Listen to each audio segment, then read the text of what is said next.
It-tilqim kontra l-COVID-19 għandu jkun mandatorju għal ħaddiema. Dan kien is-sentiment tad-Direttur Ġenerali tal-Assoċjazzjoni ta' min ħaddem Joseph Farrugia u l-President tal-Kamra tal-Kummerċ Marisa Xwieref fuq il-programm TVAM.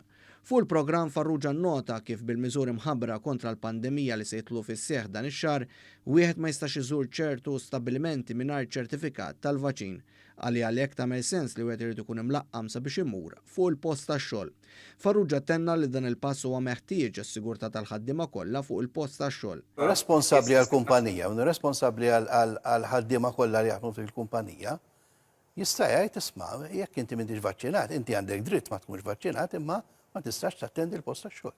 Intant Marisa Xwieref spjegat li kull post tax-xogħol huwa differenti u allura r-riskju ta' infezzjoni ivarja.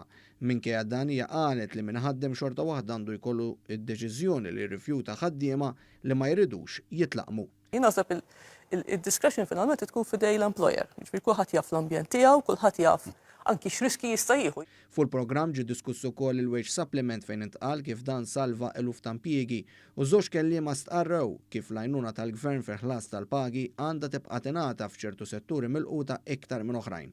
Huma rrikonoxxew li l-Gvern estenda l-għajnuna li tkompli tajna lin-negozji.